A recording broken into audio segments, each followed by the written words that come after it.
he moves down through your family and in your seeds and their seeds. Praise God. And I truly thank and praise God for today. I won't prolong the time.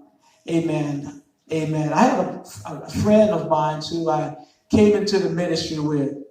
His name was Reverend Forrest Lester. We were both young ministers. And I declare, Pastor, he only preached about 10 minutes. 10-minute sermon. The longest I've ever heard it preach was 20 minutes. Praise God. But he said, you get your point over, you lay your outline out, and you present your points. Praise God. And amen. And give the invitation. Praise God. Praise God. And that was it. And he was an effective preacher. He preached an effective word. And why did I say that? Praise God. Because when I received Christ, I wasn't in the church. I mean, I was in a church, but the day that I received the Lord and my personal Savior, I was on my job. And I had a tract, and I was reading, and this young Caucasian brother who worked with me, who talked to me about Jesus, who was telling me, I was going to church. Yes, I was in church and was in the choirs and stuff. But he said, no, brother, I'm talking about, have you received Jesus as your personal Savior? And so when I read that tract, it didn't take me no time at all. And I received Jesus, and I gave the Lord my life right there and there. Praise God. So what I want to talk to you about today is, I'm going to go into the book of St. John, the 3rd chapter, and the 16th verse. Amen. St. John, the 3rd chapter, and the 16th verse. Amen. Amen. If you have it, would you mind standing, please? We'll read this together. Amen. Amen. St. John, the 3rd chapter. I'm sorry. If I said the 3rd John, I'm sorry. Please forgive me. St. John, the 3rd chapter, and the 16th verse. Amen. That's a scripture we learned when we were small. Amen. Amen. Let's read together. For God so loved the world that he gave his only begotten Son, that whosoever believeth in him shall not perish, but have everlasting life. That's it. Praise God. That's the scripture right there. Praise God. Amen. And my topic for today is restoration is at the cross. Is at the cross. You see these crosses back here? Hallelujah. Amen. Restoration is at the cross. Amen. Now we've read the 16th verse, but leading up unto this 16th verse, amen, if you get a chance, go back and read from the first all the way down. This beginning is talking about, amen, Jesus, who was speaking here in the 16th verse, amen. But it all came to pass from, amen, one night a ruler of the Pharisees named Nicodemus came to Jesus. He wanted to know about Jesus. You're a man of God. You perform miracles, but what is it about you? Glory to God. What makes you different from these other people? Praise God. Amen. Then Jesus went on to talk to him about being born again. Amen. So Nicodemus questioned him. He went to him by night for one thing. He was a ruler of the Pharisees of the Sanhedrin Council. They made laws and praise God. And they were very prestigious people. Amen. So this is one thing. Praise God. And Nicodemus came to him by night and began to talk to him. And Jesus said, but verily I say unto you, except a man be born of water and of the Spirit, he cannot enter into the kingdom of heaven. For that which is born of the flesh is flesh, and that which is born of the Spirit is spirit. Marvel not that I say unto you, ye must be born again. And then Nicodemus went on to question him, well, how can this be that a man this age, all as I am, how can it be that a man can enter into his mother? Can a man enter into his mother's womb and be born again? Amen. Glory to God. Then Jesus went on to talk to him. Amen. Explaining to him about this is spiritual, what I'm trying to tell you. Amen. Spiritual rebirth. Amen. Restoration, praise God. It's what Jesus was talking about as he gave us in the illustration, as he was telling Nicodemus, for God so loved the world that he gave his only begotten Son, that whosoever believeth in him should not perish, but have everlasting life. First of all, let's talk about the writer of this book here, John. We've been talking about him all morning. Last week, Pastor brought him out in his message, praise God. The same Apostle John, amen, on the Isle of Patmos, praise God, exiled there because he was preaching the truth. Glory to God. The only apostle that died a natural death. Glory to God. Amen. The purpose of this writings of St. John here, praise God. He also was to write up the 1st, 2nd, and 3rd John, and of Revelation. Praise God. John states that ye may believe that Jesus is the Christ, the Son of God. Amen. And that by believing you may have life in his name. Glory to God. That's restoration at the cross. Let's talk a little bit about restoration. And I'm just about through here. Restoration. The returning of something or someone to their original state. Wow. Amen. Amen. Through the redeeming work of Jesus Christ, our relationship with God was accomplished by Christ's death on the cross. Amen. Amen. Once our bond has been restored with God through a personal relationship with Jesus Christ, we begin the restoration process. When we turn our life over to Jesus. Wow.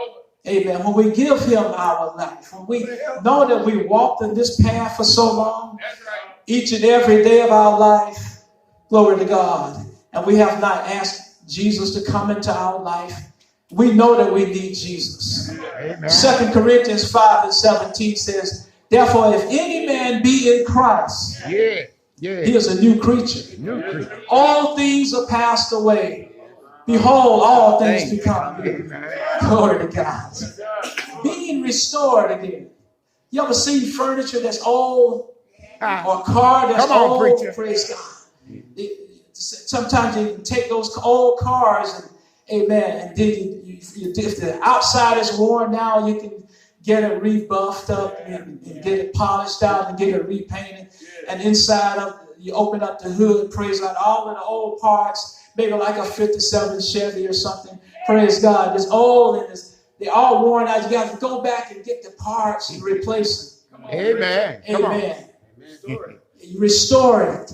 Getting it back to its original state.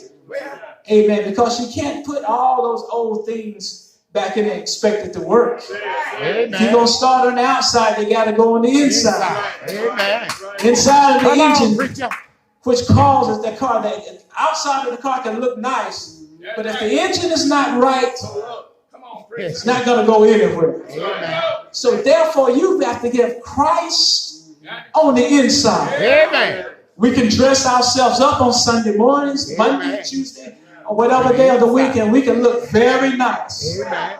But if we don't have Jesus on the inside, and we get up early in the morning and pray and talk to the Lord, yes, sir, before we get started on our way, hallelujah, hallelujah, you're not going to make it. Amen. Amen. We can walk down the street and still be dead. Amen. I've seen people walk each and every day. They're not alive. They're alive physically, but spiritually, on the inside, they're not making it. Have troubles in their spirit. Amen. Glory to God. Glory to God.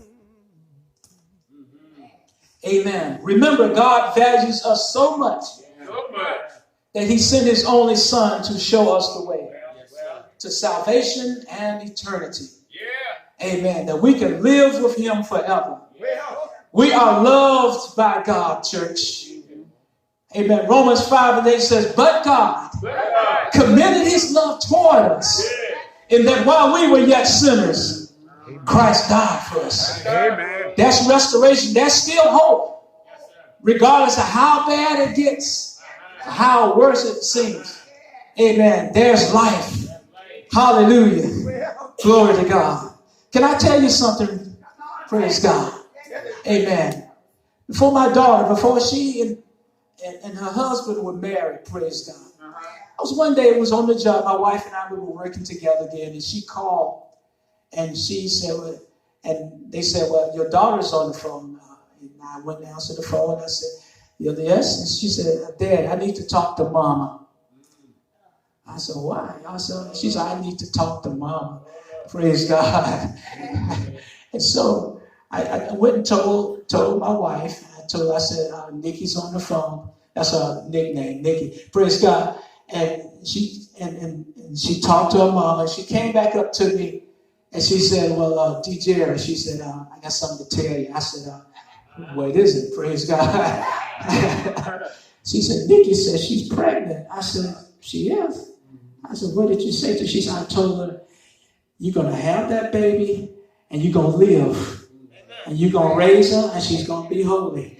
Praise God. Hallelujah. What are you saying? Why did you say that? I'm saying this because, praise God, restoration. God is about restoring, not about tearing down. Glory. He's about building up, regardless of how bad it gets, how awful it might look, regardless of what the doctors might say. Hey, there's still restoration. There's still hope. There's still life. You can have a sickness in your body, and the doctor says, well, I can't do anything with it. So it was the case that when my wife was in the hospital, and the doctor said, well, there's nothing else we can do. Imagine hearing that from somebody. Amen. Praise God. I wanted to go through it. Praise God. You understand what I'm saying? I was so angry at him because it's like he was giving up, but we didn't give up. Praise God. Pastor called me every day and prayed with me. Praise God. Amen. Praying with the wife. Praise God. Even though she went on to be with the Lord reassured me in Ecclesiastes. He said there's a time and season for everything. There's a time to live and there's a time to die. So regardless of how you feel, it was her season. So therefore you have to give God what is due him. You have to give him the praise and the glory and the honor. Glory to God. Amen. Be fully assured and trust in Christ that he is both able and willing to bring you, amen, to your final salvation and fellowship with God in heaven. Glory to God. There is eternal life. Glory to God. We can be restored today. Don't ever give up, church. Regardless of how bad it gets. Psalms 46 and 10 says, but be still and know that I am God. I'm exalted in the heavens, and I'm exalted in the earth. I'm exalted among the heathen. Don't ever give up. Stand still and see the salvation of the Lord. Regardless of what your neighbors tell you or what your job tells you, and then they want to lay you off, there's still life. There's still restoration. Today that you hear his voice, harden not your hearts. All of us are passing by the road of the cross. There's restoration at the cross. Each and every day I go before the Lord and say, Lord, here I am, just a wretched undone. Forgive me for all the things that I've done wrong. Each and every day I go to the Lord because there's victory in Jesus. Hallelujah. There's healing in Jesus at the cross. There's forgiveness at the cross. There's peace that surpasses all understanding is at the cross. Regardless of how bad you feel, there's peace at the cross. There's deliverance at the cross, church. There's an assurance at the cross. There's joy at the cross. Regardless of how down you feel. Hallelujah. Reach out to Jesus. Hallelujah. Regardless of how sadness comes in your life. Sometimes there's joy at the cross. There's love at the cross. There's salvation at the cross. There's mercy at the cross. Hallelujah. There's grace, God's unmerited favor at the cross. There's strength. Hallelujah. You can make it at the cross. At the cross where I first saw the light and the burdens of my heart rolled away. It was there by faith that I received my sight. And now I'm happy. Oh, can I get a witness here? Can I get a witness here? Somebody say yes.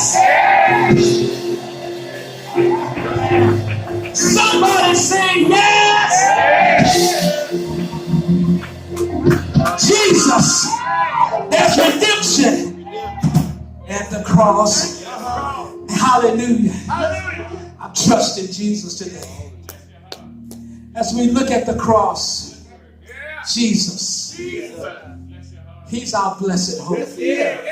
Let us worship Him. Worship Him in His spirit and in truth. Hallelujah. Don't ever look back. Hallelujah. Because there's restoration. God can restore whatever it is that might seem bad. He can restore it.